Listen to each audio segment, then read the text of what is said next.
नया जीवन एक भेंट है, आपको इसको कमाना नहीं पड़ेगा। और उस नए जीवन में प्रतिदिन आगे बढ़ना, ये भी गॉड की ग्रेस है। इसको आप कमा नहीं सकते, इसको आप अपनी मेहनत से नहीं कर सकते। बहुत से लोग विश्वास में आते भी है, लेकिन वो जब अपने अंदर एक अलग लॉ को देखते हैं, प्रतिदिन जब वो हारते हैं, वो और कोशिश करते हैं, जितनी कोशिश करते हैं उतना ही हार जाते हैं। सैल्वेशन गॉड का गिफ्ट है। जैसे ही ये ट्रूथ आपके हार्ट में उतरेगा, आप देखेंगे आपकी जंजीरें उतर जाएंगी, आप रिहा हो जाएंगे, क्योंकि आप उस पर ईमान ले आएंगे जो आपके बदले सजा पा चुका है। वचन कहते हैं कि उसने हमारे श्रापों को, पापों को अपने ऊपर ले लिया ताकि हम मुक्त हो सके। मतलब परमेश्वर का निष्पाप बेटा जगत के पाप इसलिए ले लेता है कि जगत के दोषी और पापी लोग परमेश्वर के बेटे और बेटी बन सके। वचन कहता है कि जब हम पापी ही थे तब प्रभु हमारे लिए मरे। While we were yet sinners, Christ died for us. जब हम पापी ही थे, वचन कहता है कि किसी अच्छे आदमी के लिए कोई मर सकता है, लेकिन परमेश्वर ने अपना बेटा तब दे दिया जब हम पापी ही थे। आप इस मैसेज को सुन रहे हैं,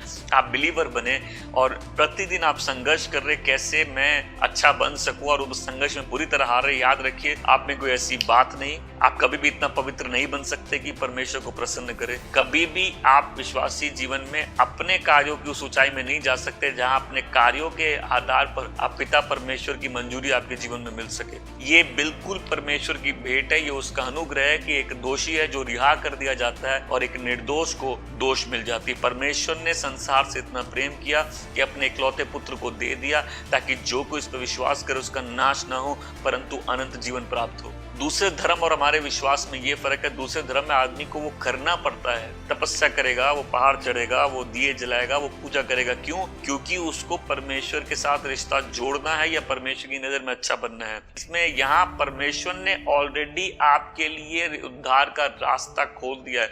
लेकिन आज रिहा कौन हो सकता है? आज आजादी किसको मिल सकती है? उस व्यक्ति को मिल सकती है जिस पर यह प्रकाश ना उतर जाए कि मैं एक पापी हूं, मुझ पर दोष है। कभी अगर आपने बलिदान देखे होंगे तो लोग बकरा या बकरी लाते, बलिदान होते तो अपना हाथ रखते, उससे मतलब एक का दोष दूसरे पे ट्रांसफर हो जाता है। यहाँ इस सीन को समझिए। जीसस खड़े हैं, बरअब्बा खड़ा है, पिलातुस खड़ा है, महायाजक खड़े हैं, भीड़ खड़ी है और भीड़ बोल रही है बरअब्बा छोड़ दो और यीशु को मार दो। तो सबसे पहले ये जीवन कोई नहीं लेता, यीशु अपना जीवन खुद ही देते हैं। दूसरी बात, इजराइल के लोग इतने दुष्ट थे कि यीशु को किस कारण से मार दिया? क्योंकि वो परमेश्वर का बेटा था और कुछ नहीं। लेकिन गॉड का क्या प्लान था कि परमेश्वर ने संसार से इतना प्रेम किया कि अपने इकलौते पुत्र को दे दिया ताकि जो कोई विश्वास करे उसका नाश ना हो परंतु उसको अनंत जीवन प्राप्त हो।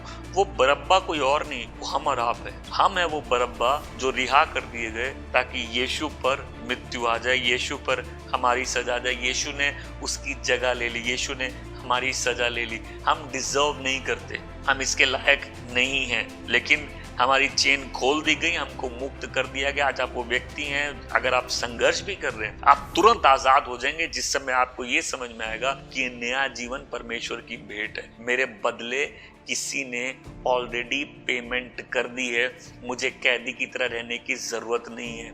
आपका ईमान प्रभु यीशु पे आ जाएगा जिसने आपके लिए अपना जीवन दिया। कि सैल्वेशन फ्री में मिलता है, सैल्वेशन गॉड का गिफ्ट है, लेकिन तभी मिलता है जब हम अपना ईमान उस पर डाल देते हैं जिसने हमारे पापों के लिए सजा ली। बरअब्बा का मतलब होता है, बर मतलब होता है बेटा, अब्बा मतलब होता है पिता, मतलब पिता का बेटा। एक तरफ एक इंसान का बेटा है, एक तरफ परमेश्वर का बेटा है। परमेश्वर के बेटे को सजा मिलती है ताकि वो मनुष्य का बेटा रिहा हो जाए। एक पिता का बेटा स्वर्ग छोड़ के आया जो निर्दोष था, निष्कलंक था, निष्पाप था। देखो परमेश्वर का निष्पाप मेमना जो जगत के पाप लिए जाता है। दूसरी तरफ इंसान का बेटा था जो क्रिमिनल था, जिस पर दोष था।